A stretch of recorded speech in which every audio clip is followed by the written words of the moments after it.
A paz e a graça do nosso Senhor e do nosso Salvador Jesus Cristo.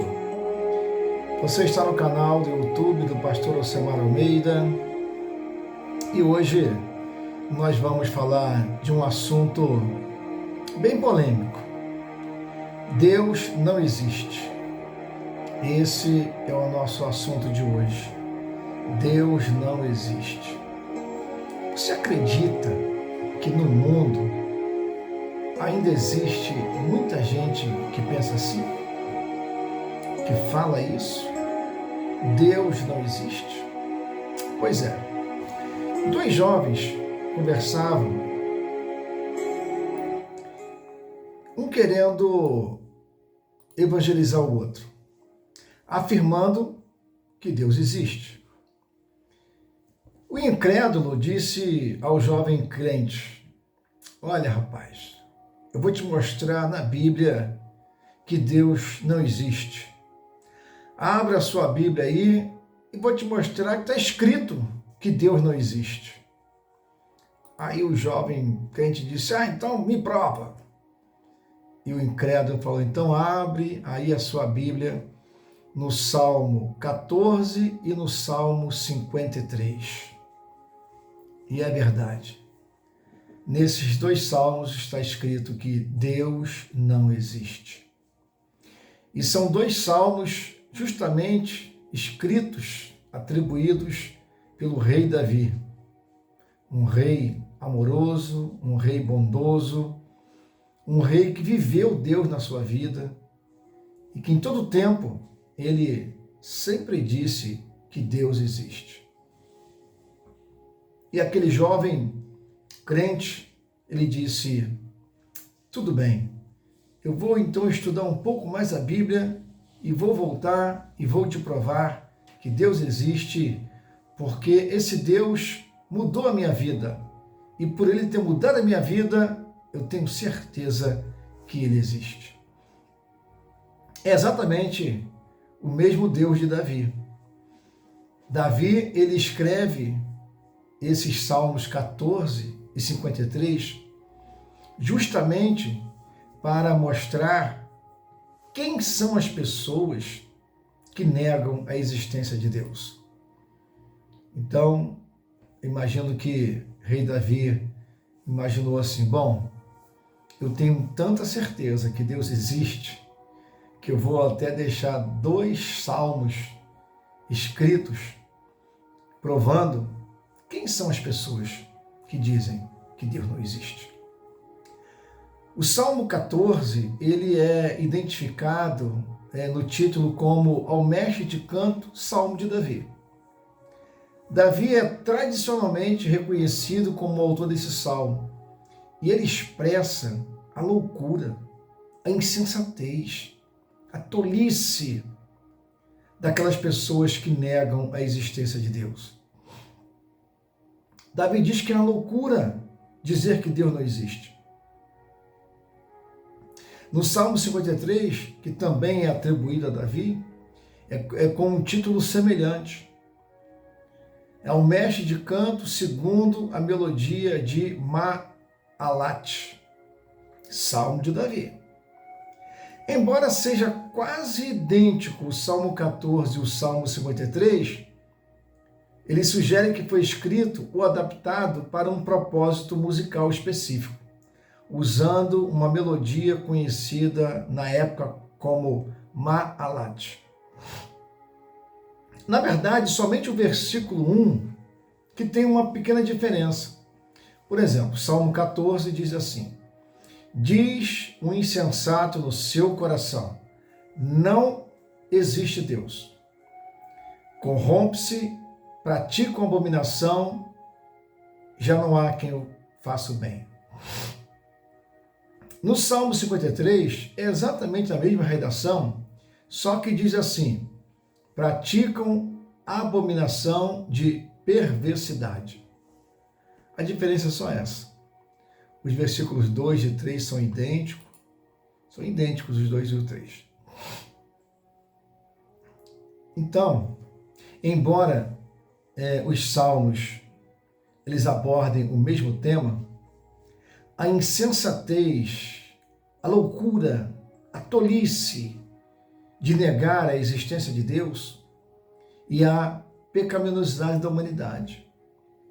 Eles são usados em diferentes contextos litúrgicos.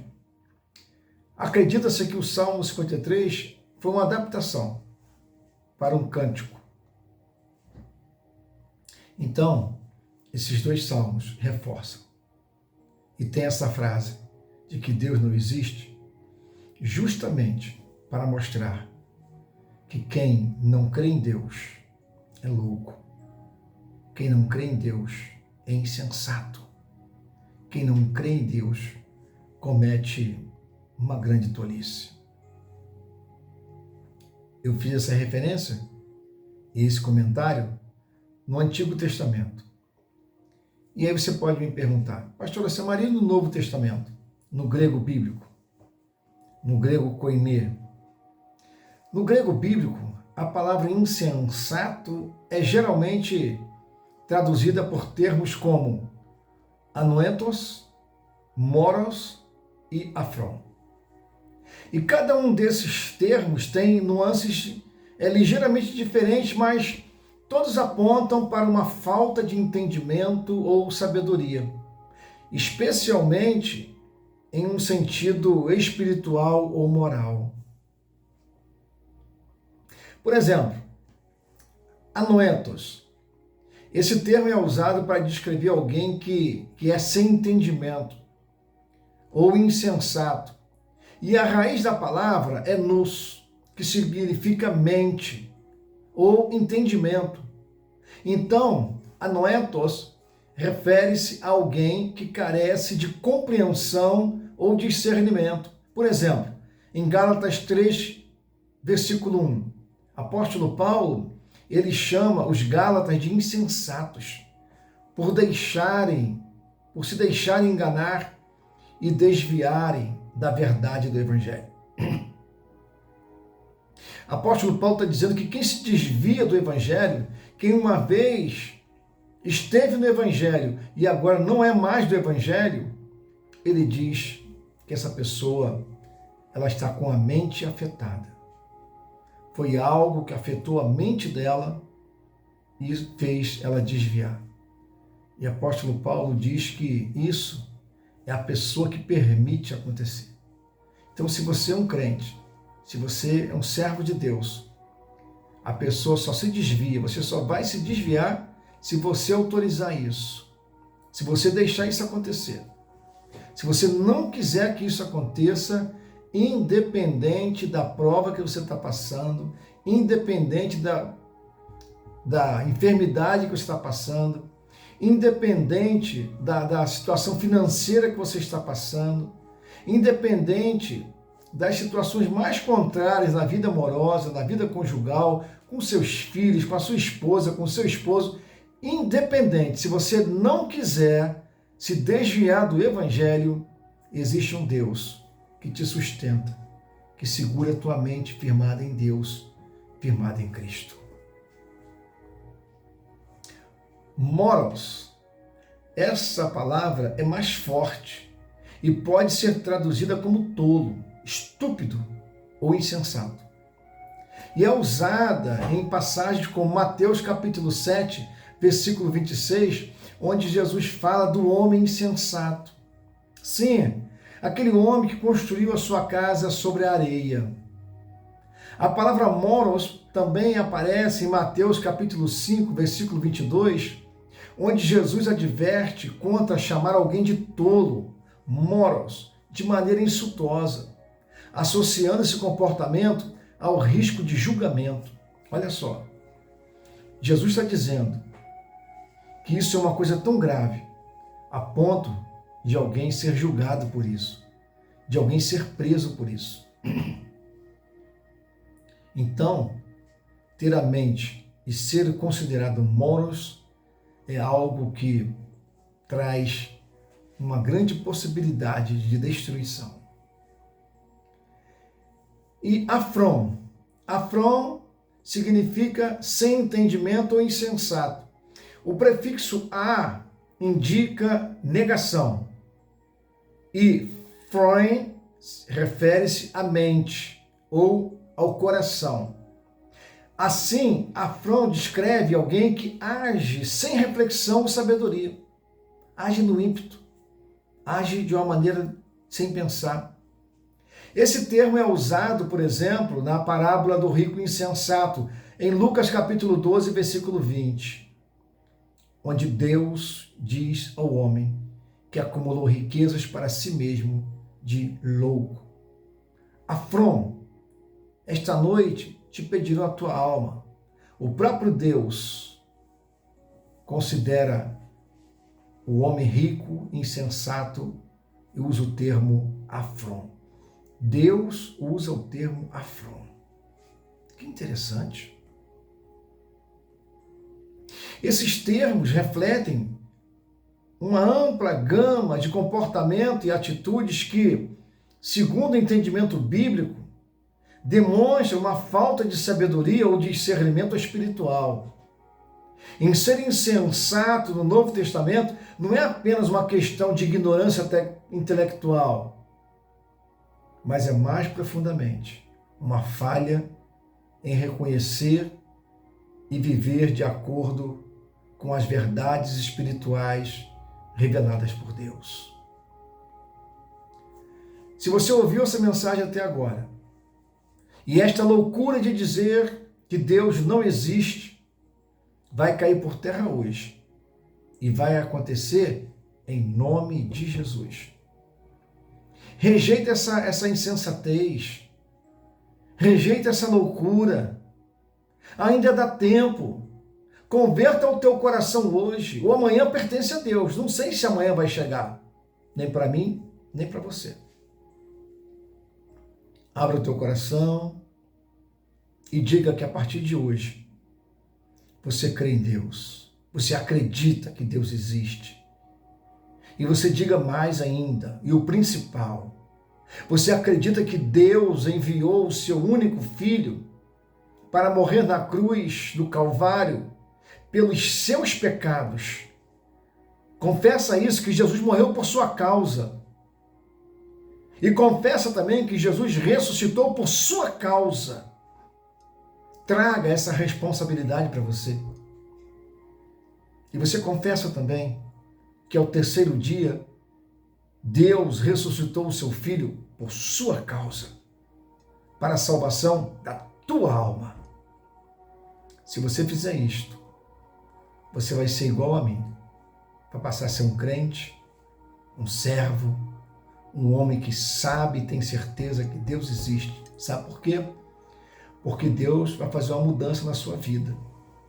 E aí você vai afirmar que Deus existe porque Ele operou na sua vida. Ele mexeu na tua alma e mexeu no teu coração. Mas isso só vai acontecer porque Deus está à porta e bate. Se alguém abrir a porta e ouvir a voz, Deus entrará, será com ele e ele será com a pessoa que abrir a porta. E essa pessoa é você. E a maçaneta é a chave do teu coração.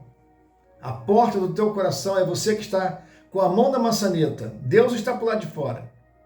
E você está por lá de dentro. Você que precisa abrir a porta e dizer: vem Espírito Santo. Vem me dar essa certeza da existência de Deus. Porque a partir de hoje, não quero mais ser tolo. Não quero mais ser louco. Não quero mais ser insensato. Inscreva-se em nosso canal. Dê um like de gostei. Compartilha. Comenta aí. E diga: não sou louco. Eu creio em Deus. Digita isso. Não sou louco. Eu creio em Deus. Vamos orar ao Senhor. Senhor Deus Todo-Poderoso, Criador dos céus e da terra, nós nos achegamos a Ti com humildade e reverência. Pai, reconhecemos que em nossas vidas e em nossos corações pode haver momentos de dúvida, de incredulidade e de endurecimento dos nossos corações. Mas pedimos, Senhor, que o Teu Espírito Santo venha agora visitar cada coração que ouve esta oração. Repreendemos toda a incredulidade que tenta se instalar em nossas mentes, toda dúvida que busca minar a nossa fé em Ti, ó Deus. Repreendemos em nome de Jesus toda a dureza de coração, toda insistência à Tua palavra e à Tua verdade. Senhor, nós resistimos, Senhor, essa incredulidade. E nós queremos fé no nosso coração. Senhor, que cada coração de pedra seja transformado em um coração de carne, sensível à Tua voz e disposto a seguir os Teus caminhos. Senhor, que a Tua luz brilhe intensamente em nossas vidas, dissipando toda a escuridão e trazendo clareza e convicção. Renova, Senhor, em nós um espírito firme, um coração que confie plenamente em Ti e uma mente que é guiada pela Tua sabedoria. Pai, nós entregamos a Ti as áreas de nossas vidas onde a fé pode ter enfraquecido, onde a dureza de coração pode ter nos afastado de Ti. Pedimos que Tu venhas com Tua graça restauradora, renovando o nosso amor por Ti, fortalecendo nossa fé e nos capacitando a viver conforme a Tua vontade. Nós oramos em nome de Jesus, crendo que Tu ouves e respondes às nossas súplicas. Amém. Graças a Deus.